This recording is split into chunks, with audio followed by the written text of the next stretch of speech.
Bienvenidos y bienvenidas a este espacio de la Universidad Andina. Se trata de una entrevista.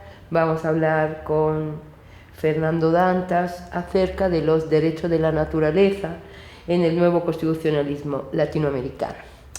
Fernando Dantas es profesor titular de la Universidad Federal de Guayas y investigador asociado en este momento de nuestra casa de estudios, ya que tenemos el privilegio de tenerlo aquí entre nosotros. Vamos hoy a hablar exactamente de este tema tan importante, no solo por el Ecuador, sino yo diría por el mundo entero. Fernando es experto, trabaja desde muchos años los derechos de los pueblos indígenas y en ese momento también ya hablaremos también de varias publicaciones que ha coordinado y editado sobre derechos de la naturaleza. Bienvenido, Fernando. Olá, para mim é gusto, é prazer participar deste diálogo em la Universidade Andina Simón Bolívar e participar como investigador associado de esta universidade que é referente para a América Latina, Iberoamérica e para o mundo. Entonces, para mí es un gusto.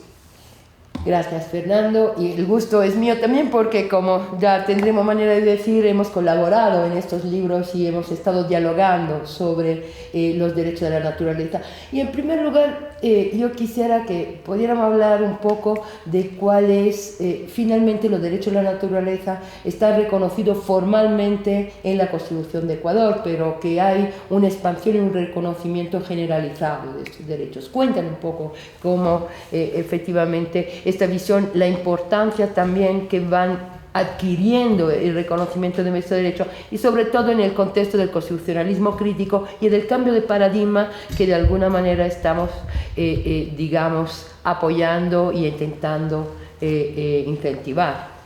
Bueno, el reconocimiento jurídico y la positivación en rango constitucional de los derechos de la naturaleza por la Constitución de Ecuador de 2008 significa, en el ámbito del derecho, un cambio paradigmático en las bases de estudio, tanto del derecho como las bases de la práctica y de la efectivación de los derechos reconocidos en rango constitucional.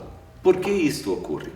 Porque los derechos de la naturaleza, como la atribución de subjetividad a seres que não são seres humanos, nem são coisas, nem patrimônios, e coisas que podem ser observados do ponto de vista quantitativo, mensurado economicamente, não? Então, o reconhecimento da natureza como sujeito significa romper com uma tradição do direito moderno ocidental, não? De que los sujetos y las personas son solamente las personas humanas y los bienes o las instituciones públicas o privadas que el propio derecho atribuye subjetividad, significa cambiar todo el pensamiento jurídico en el mundo contemporáneo para tener como un ser con subjetividad la naturaleza, que es algo tan complejo, ¿no? Son muchas las dimensiones de subjetividad que la naturaleza posee mientras sea considerada como una persona, como un ser. Claro, entonces evidentemente yo entiendo de lo que tú nos estás contando que finalmente los derechos de la naturaleza difícilmente los podemos entender desde nuestra construcción, ¿no?, de pensamiento. Es decir, la modernidad se ha basado sobre el hombre, ¿no? Desde el hombre, su racionalidad, ahí arranca la modernidad y el hombre sigue siendo siempre el sujeto, ¿no? Es el hombre que se atreve a reconocer y que puede reconocer. Sin embargo, para dar contenido a esos derechos de la naturaleza tenemos que como liberarnos, ¿no?, deconstruirnos y empezar a pensar en un sistema horizontal en el que no haya una jerarquía, ¿no?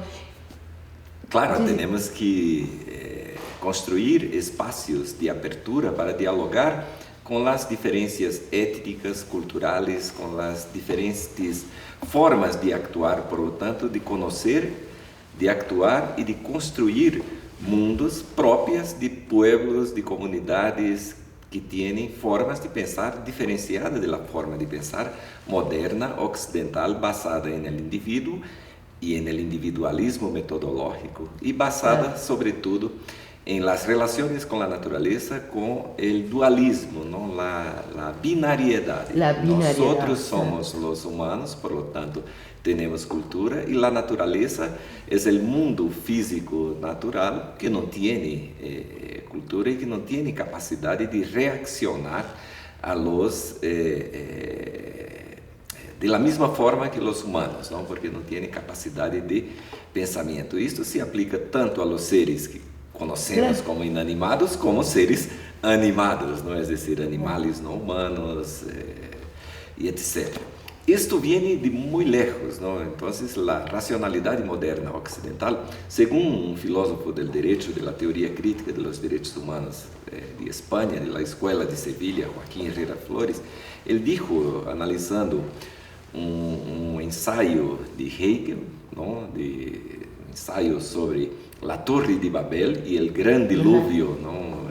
Que atingió al mundo moderno, ¿no? Y cristiano. Y Joaquín Herrera Flores dice que a partir de ahí, cuando la decepción de los humanos con la capacidad técnica y la capacidad racional de controlar la naturaleza es insuficiente, la capacidad que tenían hasta entonces, ¿no? Y construyeron la Torre de Babel para se proteger de un otro y de un segundo diluvio, ¿no? Entonces, esta incapacidad de los humanos occidentales de enfrentar la naturaleza hizo con que la construcción de la Torre de Babel fuera una especie de símbolo, ¿no? de la supremacía y de la superioridad de los humanos en relación a la naturaleza. Pero lo que está por detrás de esto es una forma de pensar el mundo que pone al humano en superioridad en relación a la naturaleza. Y ahí entra el mito de Abraham, ¿no? Cuando dice que somos cultura, por lo tanto somos superiores a la naturaleza, y todo que está en la cultura es bueno y todo que está en la naturaleza es malo. Entonces, la binariedad tan característica, ¿no? de la forma de pensar y que caracteriza la forma de pensar moderna occidental y que caracteriza la forma de pensar jurídica, ¿no? en el derecho moderno occidental, viene desde esta perspectiva cristiana, ¿no? de poner el humano como superior en relación de la naturaleza y construye todo un sistema de pensamiento basado, ¿no? en un humanismo abstracto que desconsidera todas las diferencias humanas que no son blancas, capitalistas, masculina, heterosexual, ¿no? Entonces es una especie de conjunto de atribuciones de este sujeto, de esta persona de la modernidad que en relación a la naturaleza es basada en códigos binarios. El reconocimiento de los derechos de la naturaleza en el nuevo constitucionalismo latinoamericano significa superar esta lógica y esta racionalidad binaria, porque trae para su seno, ¿no? las cosmovisiones de los pueblos indígenas y principalmente de los pueblos indígenas de Abya Yala, ¿no? de todo el continente americano, que rompen con esta lógica binaria de relación con la naturaleza, atribuyen a la naturaleza el mismo estatus de persona que atribuyen a otras personas. Y curiosamente es que a lo largo de la historia y a lo largo del pensamiento moderno, ¿no? a partir de la colonización de América Latina, es la primera vez que las cosmovisiones de los pueblos indígenas llegan a un estatus constitucional. Y eso es decir, es un cambio paradigmático, y este cambio paradigmático significa una especie de ejemplo para el mundo de cómo el pensamiento y las cosmovisiones de pueblos que en el inicio del proceso de colonización han sido considerados no humanos, ¿no? Claro. El reconocimiento de los pueblos indígenas como personas humanas solamente ocurre en 1537 claro, con una encíclica del Papa, ¿no? Llamada Laudato Si', es decir, y es justamente ahora en el siglo XXI, más de 500 años después del inicio del proceso de colonización, más de 500 años de pervivencia de una colonialidad en el pensamiento latinoamericano, con excepción, evidentemente, al pensamiento crítico, ¿no? Que el pensamiento y las formas de conocer y las formas de actuar, por lo tanto, las cosmovisiones de los pueblos indígenas son reconocidas como pensamientos y conocimientos válidos e integram un conjunto de derechos que están haciendo temblar el mundo de los derechos. Fundamentalmente este temblor, ¿no?, se debe a que para poder entender los derechos de la naturaleza tenemos que deconstruirnos desde el pensamiento occidental, tenemos que deconstruirnos y reconstruirnos con estos conocimientos indígenas. Y esto significa, de alguna manera, asumir que estamos aprendiendo, ¿no?, algo completamente desconocido para nosotros, porque es difícil, ¿no?, sentir esta horizontalidad con la naturaleza, porque nuestra educación, nuestra manera de aprender, de vivir, hace que más bien la naturaleza sea siempre un instrumento. Pensemos, por ejemplo, cuando empecemos a reconocer los derechos de los animales porque los animales entran en nuestras casas, ¿no? Entonces siempre es funcional a nuestra necesidad, a este reconocimiento.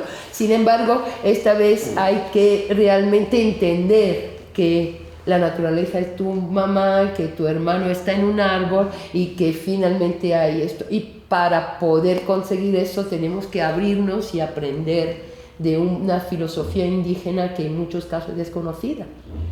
Claro, de las filosofías indígenas, ¿no? Claro. La realidad concreta de los pueblos indígenas en Abya Yala, en Iberoamérica, sí, claro, es hiper compleja, ¿no? Son claro, muchos pueblos, muchas lenguas, por lo tanto, muchas formas de conocer y de actuar en el mundo, ¿no? Entonces, para entender los derechos de la naturaleza, la primera actitud que debemos de tener es una actitud de apertura para estas diferentes formas de entender, de comprender, de conocer y de actuar en el mundo. Claro. El segundo momento sería atribuir validade a estas formas de conocer y de actuar en el mundo. Y solamente los pueblos indígenas y los diálogos que hacemos con los pueblos indígenas, las comunidades tradicionales también, ¿no? Aquí en Ecuador hay muchas comunidades tradicionales, la más evidente es la comunidad afroecuatoriana, ¿no?, de Esmeraldas, pero tiene formas diferenciadas de relación con la naturaleza que no se basan en el individualismo, en el patrimonialismo y en el instrumentalismo en la relación con la naturaleza, sino que en la interrelación e interdependencia, ¿no?, de los seres que integran la naturaleza. Por lo tanto, cuando la Constitución de Ecuador reconoce los derechos de la naturaleza y la Constitución de Bolivia reconoce la armonía con la naturaleza, todos relacionados con una forma de actuar que es llamada de buen vivir o de bien vivir, estamos delante de algo muy nuevo, porque esta forma de atribuir subjetividad a la naturaleza, o esta forma de vivir bajo principios de la armonía en la relación entre los seres que integran la naturaleza, es algo que es nuevo, desconocido, claro, desconocido, la construcción occidental, moderno, occidental. No es que no sea, no es que no existiera, siempre ha existido. Todos los pueblos y comunidades tradicionales en el mundo tienen un principio de armonía con la naturaleza. Es el mundo moderno, occidental, instrumental, capitalista que rompe con esta relación armónica de relación con la naturaleza, y esta relación armónica con la naturaleza está basada en algo que nosotros mismos, en la cultura moderna occidental, conocimos, ¿no? Nosotros no matamos a nuestra madre, ¿no? Entonces, cuando los pueblos indígenas, comunidades tradicionales llaman a la naturaleza como madre, como Pachamama, como madre tierra, ¿no? Estamos ahí delante de una relación moral y ética con la naturaleza que implica en cuidados, ¿no? Y esto es algo que en el campo del derecho estamos recuperando, rescatando, reviviendo, ¿no? Para tener una convivencia armónica y nos salvarmos a todos. Yo creo que los pueblos indígenas cuyos pensamientos y formas de actuar han sido desconsiderados porque no eran seres humanos, hoy, en el siglo XXI... Claro, exactamente sobre la base de lo que dices, a veces hablamos de antropocentrismo, ¿no? Pero luego si miramos lo que hemos hecho a la naturaleza, que nos da la vida, de alguna manera, ni siquiera podemos hablar de antropocentrismo, porque finalmente si nos hubiésemos cuidado, hubiésemos tenido también que cuidar el medio en el que estamos viviendo, y sin embargo no hemos sido capaces ni siquiera de que, y lo estamos destruyendo, ¿no? Ya finalmente la realidad es esa, que también habría que repensar esta palabra, ¿no? Porque ni siquiera de nosotros mismos hemos sido capaces de cuidar, actuando de la manera como hemos actuado. Quisiera yo un poco hablar, nosotros hemos editado conjuntamente con otros colegas, con Liliana Estupiñán y con Rubén Martínez, un libro sobre la naturaleza como sujeto de derecho en el constitucionalismo democrático. Quisiera dedicar esta última parte de la entrevista un poco a contar respecto de este libro, que además está a descarga libre, está a disposición de todos, y de cómo nació la idea, y quiero que seas tú a contar eso un poco y el resultado y los contenidos de esta publicación, que obviamente desde nuestro punto de vista como editores ha sido un viaje muy hermoso, ¿no? Alrededor de las diferentes facetas de los derechos de la naturaleza. Bueno, yo creo que esta publicación ha sido una osadía, ¿no? De un grupo de editores y de instituciones, ¿no? La Claudia Storini representando la Universidad Andina Simón Bolívar, Liliana Estupiñán, la Universidad Libre de Colombia, Rubén Martínez Dalmau, la Universidad de Valencia, y yo, la Universidad Federal de Goiás, en Brasilia. Entonces, todos tenemos, todas nuestras instituciones, en todas nuestras instituciones tenemos espacios de reflexiones sobre el nuevo constitucionalismo latinoamericano, no solamente al punto específico de esta conversación, pero es más allá de los derechos de la naturaleza, ¿no? Que operan en un ámbito de rupturas paradigmáticas, ¿no? Boaventura de Souza Santos apuntó por lo menos 6 rupturas paradigmáticas muy importantes, ¿no? En la forma de Estado de la nación al Estado plurinacional, la forma de territorios, ¿no? Del territorio simétrico a los territorios asimétricos, la forma de ejercicio de poder y democracia, de la democracia representativa hacia la democracia comunitaria, intercultural, participativa, ¿no? La forma de existencia de los derechos, ¿no? Del monismo jurídico al pluralismo jurídico y sobre todo, ¿no? La forma de cómo pensar y cómo construir el mundo, ¿no? Del antropocentrismo hacia el biocentrismo. Entonces, yo creo que la conjugación de todas estas dimensiones, ¿no? Paradigmáticas, de cambios y de rupturas paradigmáticas apuntadas, ¿no? Por una especie de consenso crítico sobre lo que es el nuevo constitucionalismo latinoamericano en el ámbito de los derechos, en la contemporaneidad, ¿no? La segunda década del siglo XXI nos llevó a reflexionar sobre la producción de este libro, ¿no? Entonces, este libro tiene más de 35 autores y autoras, coautores y coautoras, ¿no? Nosotros que fuimos los editores del libro, escribimos capítulos del libro y el libro está dividido, ¿no? En 2 partes, ¿no? Una parte teórica e metodológica, ¿no? Quais são os desafios para operar os direitos da natureza e a natureza como sujeito, ¿no? Em um âmbito de los direitos que está construído e permanece, ¿no? Com o pensamento antropocêntrico, binário, que não reconhece outras subjetividades e que não reconhece outras titularidades como a titularidade de los comuns, ¿no? Que é basicamente um dos fundamentos principais de los direitos da natureza, ¿no? A natureza como algo que é comum a todos nós outros e todas nós outras, ¿no? Então, da perspectiva teórica e metodológica é muito debatida no livro, ¿no? Em sua primeira parte, e na segunda parte que é uma parte prática, ¿no? Que assim uma espécie de análise de como o reconhecimento viva Equador, ¿no? O reconhecimento da Constituição de Montecristi de 2008 alcançou outros pontos do mundo, não? Com o reconhecimento da natureza como sujeito de direito em ações judiciais, não? Como ha sido o reconhecimento do Rio Atrato em Colômbia e posteriormente da Amazônia colombiana como sujeito de direito, não? O reconhecimento em Índia também de los rios como sujeito de direito e em Nova Zelândia, não? É decir, esta perspectiva é analisada por el livro. Por isso que he dicho viva Equador, porque Equador tuvo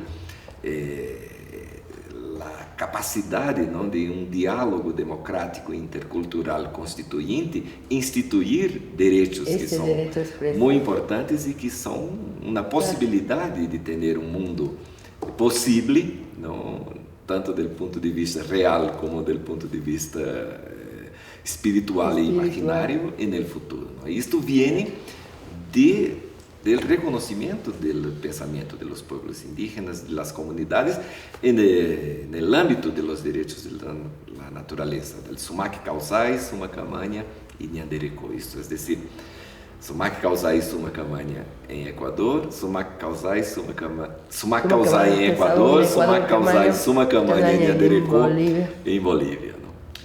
Fernando, gracias, y con esto esperemos que todo el mundo vaya, por lo menos tenga la curiosidad de mirar nuestro libro y de poder de alguna manera ir dando un paso más en la construcción de esos derechos. Agradezco mucho tu participación en esta entrevista y espero que la Universidad Andina tenga el gusto y el honor de tenerte mucho más frecuentemente aquí entre nosotros y de poder tener muchas más conversaciones contigo. Gracias, Fernando. Yo que agradezco. Para mí es una felicidad. Es un buen vivir el tiempo en Ecuador.